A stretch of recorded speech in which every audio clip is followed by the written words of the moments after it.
ஆவியானவர்கள் தெரிந்து கொண்டதனால ஸ்தோத்திரம், நம்ம மேல எப்போது அபிஷேகம் இருக்கிறது. அல்லேலூயா. இது கர்த்தர் கொடுக்கிற இரண்டாவது ஆசீர்வாதம்.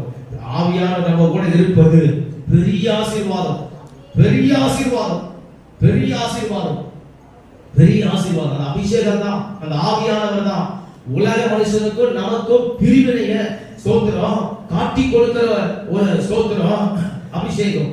இந்த ஆவியானவர் நம்ம கூட இருந்தாதான் ஸ்தோத்திரம் மற்ற மனிதனுக்கும் நமக்கு ஒரு வேறுபாட்டை காட்டி கொடுக்கும். அதுதான் தெரிந்து கொண்டவர்கள் இரண்டாவது ஆசீர்வாதம். நம்மளை வேறுபிரித்து காட்டும், நம்மளுடைய செயலை வேறுபிரித்து காட்டும், வாழ்க்கையை வேறுபிரித்து காட்டும், நம்மளுடைய குணத்தை வேறுபிரித்து காட்டும், நம்மளுடைய ஸ்தோத்திரம் ஒவ்வொரு காரியத்தையும் வேறுபிரித்து காட்டும். அப்ப தெரிந்து கொண்டவர்களுக்கு கிடைக்கிற இரண்டாவது ஆசீர்வாதம் அபிஷேகம். ஆமென். ஹல்லேலூயா. ஆவியானவர், ஆவியானவர், ஆவியானவர், ஆவியானவர், ஆவியானவர், ஆவியானவர் கூட இருக்க இருக்க இருக்க